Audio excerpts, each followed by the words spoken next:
A nova arma do governo Lula contra a anistia bolsonarista na Câmara também não é só os cargos, tem um outro aspecto também. Seguinte, lembra que eu te falei? O Hugo Mota é o único cara que tem a possibilidade de pautar um projeto, mesmo com a urgência aprovada. Ele pode simplesmente pôr na gaveta e esquecer. Ele pode.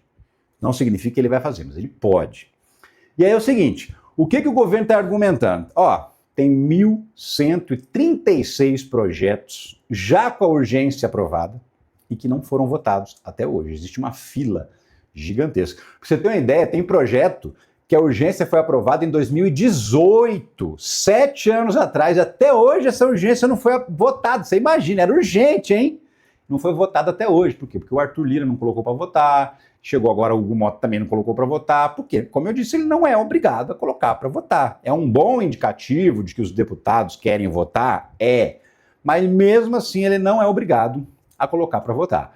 Então o governo está alegando, justo quando a gente fala nova arma, é uma arma retórica, é argumento, é discussão. O governo está levando a seguinte discussão, você vai furar a fila, tem 1.136 urgências para serem votadas, você vai passar na frente dessa... E é tudo urgência, pô, não é à toa que esse nome, tudo urgente. Você vai passar na frente dessas urgências para votar um negócio que não tem a menor importância, que já tem pesquisa mostrando que mais da metade dos brasileiros é contra. E mesmo assim você vai pautar, esse é o argumento que o governo Lula está usando para convencer o Hugo Mota a não pautar isso, pelo menos não por enquanto. Tem um monte de urgência para passar na frente aí. É fila. Vai furar fila por quê? Né? O objetivo do governo é fazer com que o Hugo Mota não paute esse projeto da anistia. Mas se ele pautar, é como eu falei. Se ele pautar a votação da urgência, os deputados vão votar não a favor de dar ou não anistia. Eles vão votar a favor de votar com urgência. Então, assim, estamos querendo resolver essa questão rápido. Aí depois tem uma nova rodada, tem que pautar de novo, dessa vez, aí sim, o mérito. Vamos ou não vamos dar anistia? A Câmara aprovou, vou imaginar que a Câmara aprovou a anistia, porque isso pode acontecer. Qual que é o passo subsequente? O projeto vai para o Senado. O Davi Alcolumbre já falou, não pauto nem a pau Juvenal. Não vai pautar. E se não pautar, fica lá na gaveta, esquece, não tem anistia. Vai ter pressão, os bolsonaristas vão pressionar e tal. Vamos imaginar, assim, com muita boa vontade, que o Davi Alcolumbre também fala, tá bom, vai, vou pautar. Aí, com mais boa vontade ainda, a gente imagina que o Senado aprove. O que acontece depois? Vai para a sanção do Lula. Qual a chance do Lula sancionar uma anistia? Nenhuma, zero. E se o Lula vetar, aí tem que derrubar o veto. Aí precisa de mais voto ainda para derrubar o veto. E aí, se derrubar o veto, alguém vai no STF e o STF já declarou, em outras situações, que crime contra a democracia, tentativa de golpe de Estado, abolição violenta do Estado Democrático de Direito, não são passíveis de anistia. É inconstitucional dar anistia para esse tipo de crime. Ou seja, mesmo que o PL, o Bolsonaro, mesmo que a turma toda consiga apertar, pressionar e aprovar esse projeto na Câmara, no Senado, consiga derrubar o veto do Lula, mesmo assim vai cair no STF, porque não se pode dar anistia para quem tenta dar golpe de Estado. Então, assim, uma perda de tempo, uma perda de dinheiro gigantesca por parte do Congresso Nacional, porque cada vez que abre o Congresso, que vai votar, é um custo gigantesco, né? Para abrir aquelas portas, para entrar os deputados, para acender a luz, ligar o computador, para botar segurança, para servir o cafezinho, para funcionar o Congresso. Custa 36 milhões de reais por dia. Por dia. Incluindo aí, claro, o salário dos deputados. Então, assim, é dinheiro público sendo gasto em sessões que são inúteis, porque a anistia não vai sair. Então é só perda de tempo, disputa política e gasto público desnecessário. É isso que está acontecendo. Ó, vamos mudar de assunto, deixa eu contar uma história aqui que é o seguinte, Armínio Fraga.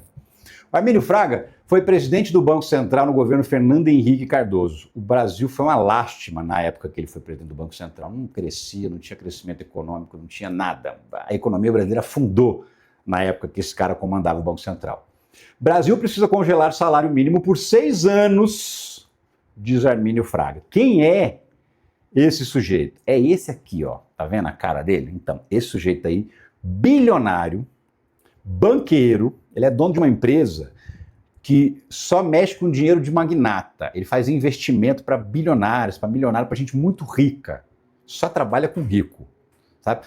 Aposto meu braço direito, que nunca entrou num metrô na vida, num ônibus, então nem se fala. Não tem nem ideia, nem sonhando. Acho que ele nunca nem sonhou que ele era pobre, tá? E aí o Armínio Fraga está dizendo exatamente isso, ó, vamos lascar com o pobre que aí resolve o problema. Porque congelar o salário mínimo é o quê? Lascar com o pobre, né? Ele não falou essas palavras, vamos lascar com o pobre, mas nem precisa. Quando um sujeito chega e fala, não, vamos congelar o salário mínimo, ele quer mais é que o pobre se lasque. Então, né, é isso. Pensamento de um tucano raiz adorado pelas elites, diz Rogério Corrêa, após Armínio Fraga propor congelar o salário mínimo. O que o Armínio Fraga propôs exatamente? Exatamente o seguinte: durante 6 anos só vamos corrigir o salário mínimo pela inflação, ou seja, nada de aumento real, zero. Desde que começou o governo Lula, por 3 anos consecutivos, o salário mínimo teve aumento real, acima da inflação. Durante o governo Bolsonaro inteiro, durante o governo Temer inteiro, não teve aumento real do salário mínimo. A última vez que tinha tido aumento real do salário mínimo foi lá atrás, no governo Dilma, antes do impeachment. Depois, só caos. Depois, dali para frente, só para trás, tá? E aí o Armínio Fraga estava num evento lá nos Estados Unidos, né, em Harvard, né? E aí perguntaram para ele qual que é a solução. A solução é essa.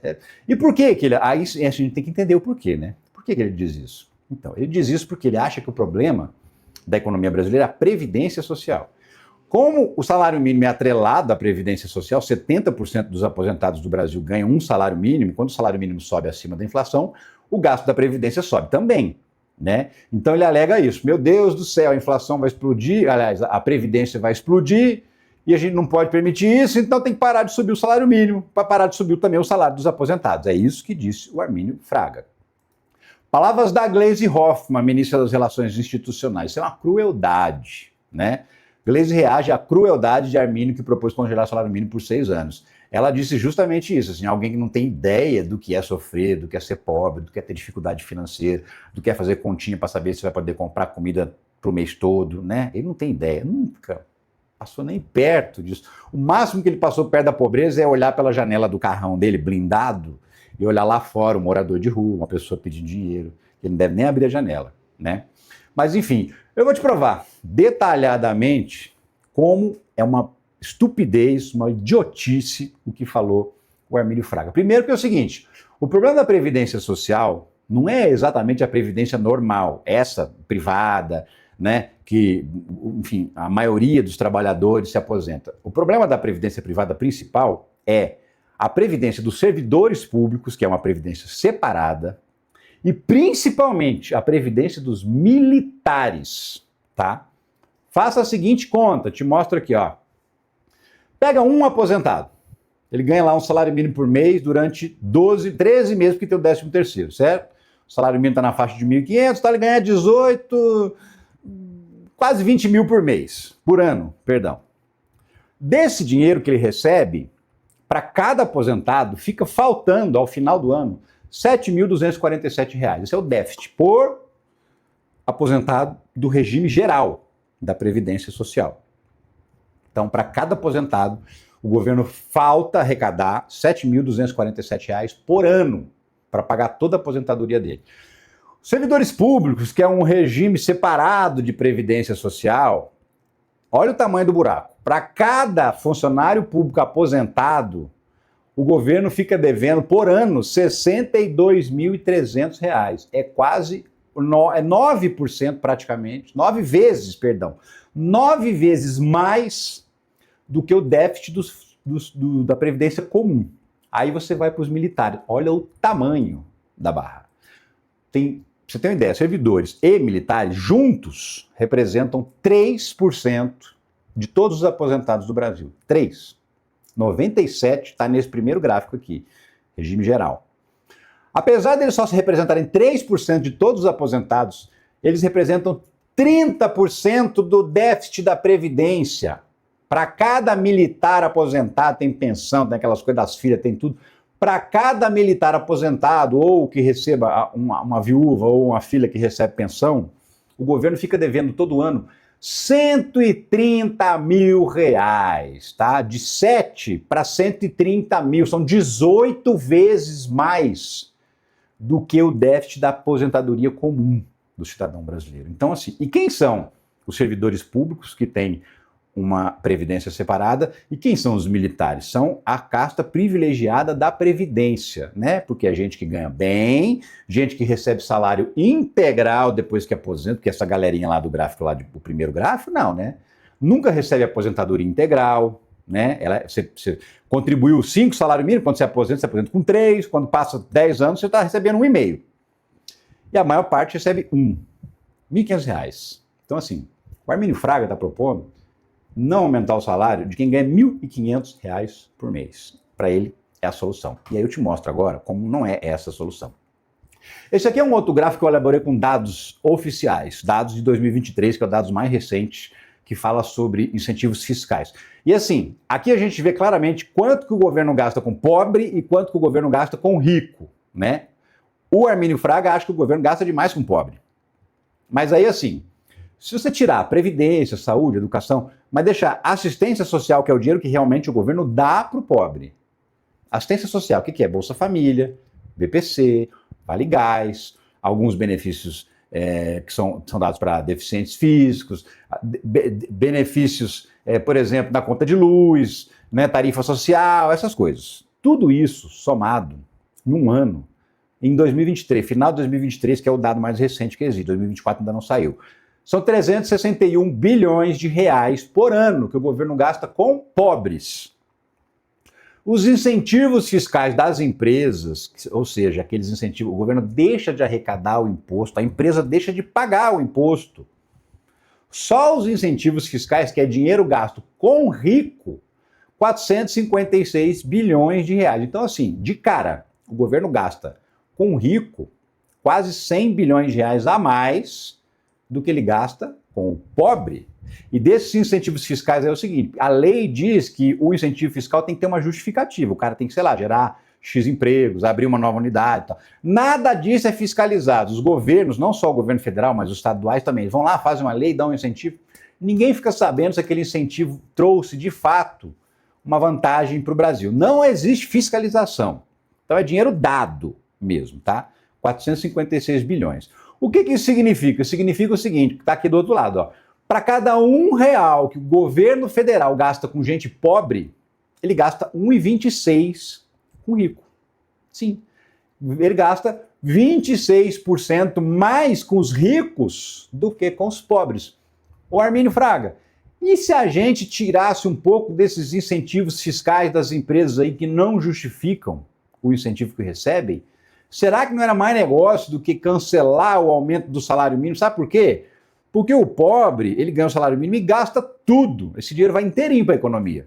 O rico não, né? O rico guarda, põe na poupança, ele ganha 1 milhão e gasta 100 mil e 900 mil e guarda. Não vai para a economia, não gera emprego, porque vai aonde? Vai para o banco do Armínio Fraga, onde ele faz os investimentos. O rico vai lá, põe o dinheirinho na mão do Armínio Fraga e fala, ó, investe aí para mim, compra ações, compra ouro, compra dólar, compra o diabo, mas faz eu ficar mais rico. Esse é o papel do Armínio Fraga. Então, assim, faz sentido na boca dele sacanear o pobre. Por quê? Porque ele trabalha para gente rica. E mais do que trabalhar para gente rica, ele é rico e nunca soube, nem sonho, o que é pobreza. Então, para ele é fácil defender que você se ferre com os pobres e tá tudo certo. Agora, tá aí. O governo gasta mais dinheiro, muito mais, com o rico do que com o pobre. Então, será que não dava para consertar? Por exemplo, a Previdência Social, será que não dá para tirar aí por metade desses incentivos fiscais das empresas e botar lá na Previdência para cobrir o rombo e ficava todo mundo feliz do mesmo jeito?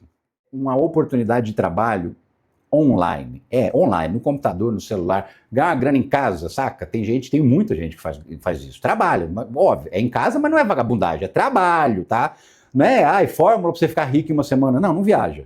Ralação. Sabe, gente normal que acredita que para ficar rico tem que trabalhar? Então, eu estou falando com esse tipo de pessoas. Se você quer uma renda extra, um complemento de renda ou uma renda principal online, trabalhando em casa, com flexibilidade de horário, de repente você pode até mudar de cidade e morar perto da família, e morar na praia, enfim, se livrar da escala 6x1, às vezes você tem um emprego, está super insatisfeito, você quer mudar de vida, a oportunidade é essa. Aqui embaixo, ó, o primeiro link que aparece na descrição do vídeo é um link que vai abrir uma conversa com o Clayson, que é nosso amigo youtuber, que vai te explicar tudo que você precisa sobre uma escola de negócios digitais que te ensina profissões online. Tem várias, tem prestação de serviço, tem que trabalhar com vendas. E não é venda do próprio curso não, tá? Não é isso, não vende o próprio curso. Venda de produto. Você, por exemplo, vendedor da Magalu, vendedor da Amazon, fazer dropshipping, fazer gestão de tráfego na internet, abrir um iFood, tem várias profissões que você pode aprender nesses cursos, tá? Então, ó, clica no link da descrição, conversa com o Clayson que você vai entender tudo que você precisa e se servir para você, se for do seu interesse, tenho certeza que você pode aumentar a tua renda aí. Você pode ganhar 2, 3, 5, 10 mil reais por mês, dependendo da sua dedicação ao trabalho novo. Valeu? Fica a dica aí.